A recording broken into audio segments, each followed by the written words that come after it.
આપણે ચાવણાના મદદથી લોટને ચાળી લઈશું આ રીતના. તો લગભગ લોટ મેં 4 વ્યક્તિને થાય એટલો અહીંયા લીધેલો છે. વધારે ફેરવું એટલો લોટ લીધેલો છે, 4 વ્યક્તિને થાય એટલો. થોડું આપણે મીઠું એડ કરીશું. જો તમને ભાવતું હોય ખારી રોટલી તો બનાવવાની કરવામાં.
પાંચ મિનિટ થઈ ગઈ છે અને આ રીતના આપણે લોટને એકદમ સરસ મસળી લેશું.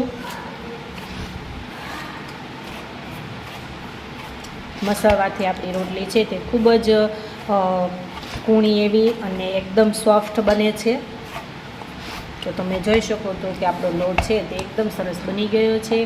તો હવે તેના આપણે નાના નાના લુવા વાળી લેશું આ રીતના.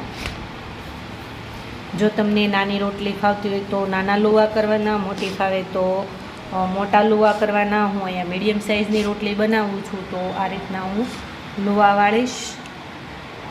હવે એને આપણે એકદમ સરસ રોટલી વણી લઈશું.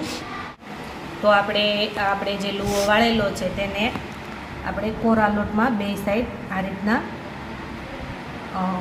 બોળી દેવાનો છે અને પછી પાટલી ઉપર મૂકીશું અને આપણે વેલણના મદદથી આ રીતના ગોળ ગોળ રોટલી વણી લઈશું.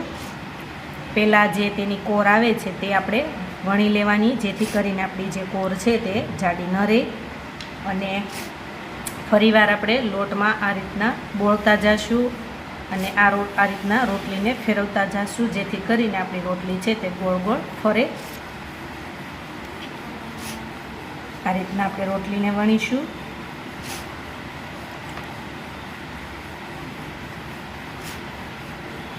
તો બની છે ને એકદમ સરસ ગોળ અને બધી સાઈડ કોર છે એકદમ પતલી એવી બની ગઈ છે.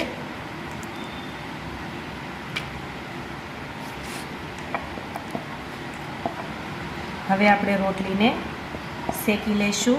આ રીતના હવે આપણે બધી જ રોટલીને વણી લઈશું. જોઈ શકો છો કે મેં લોઢીને ગરમ કરવા મૂકી દીધી હતી અને આપણી લોઢી છે તે એકદમ સરસ ગરમ થઈ ગઈ છે. તો આપણી જે રોટલી વણેલી છે તેને એડ કરી દઈશું અને સારી એવી ડિઝાઇન પડે ત્યાં સુધી આપણે રોટલીને શેકાવા દેવાની છે.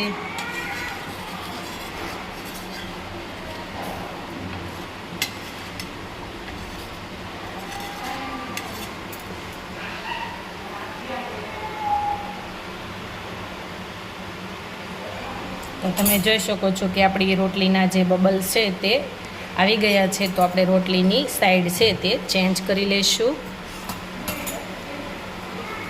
બીજી બાજુ પણ એની સારી એવી ડિઝાઇન પડી જાય પછી જ આપણે રોટલીને ફૂલાવીશું.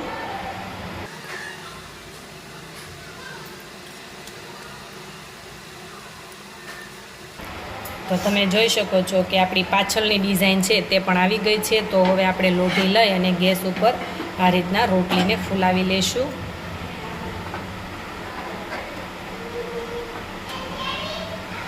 એની બે સાઈડ આપણે રોટલી સારી રીતના શેકી લેવાની છે.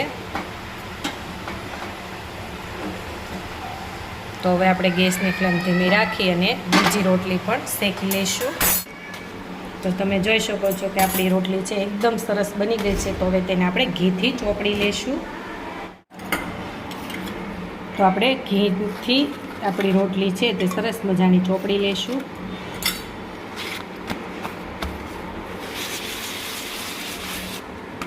તો તમે જોઈ શકો તો એકદમ સરસ એવી આપણી રોટલી બનીને રેડી થઈ ગઈ છે. તો મિત્રો તમે જોઈ શકો છો કે આપણી એકદમ સરસ કૂણી એવી પતલી એવી રોટલી બનીને રેડી થઈ ગઈ છે. તો મિત્રો આ રેસીપી ઘરે બનાવવાની એકવાર જરૂર ટ્રાય કરજો. ખાવાની ખૂબ જ મજા આવશે, શાક સાથે, ચા સાથે. અને મિત્રો મારી ચેનલમાં તમે નવા હોય તો મારી ચેનલને લાઈક કરજો, શેર કરજો, સબસ્ક્રાઈબ કરજો અને મારા આવા જ નવા વિડીયોને જોવા માટે બેલ આઇકોન બટનને પ્રેસ કરજો, જેથી કરીને તમને મારા નવા વિડીયોની નોટિફિકેશન સૌથી પહેલાં મળે. તો મિત્રો હવે આપણે નવા વિડીયો સાથે ફરી મળીશું. ત્યાં સુધીમાં મને રજા આપો. Bye bye. Thank you for watching.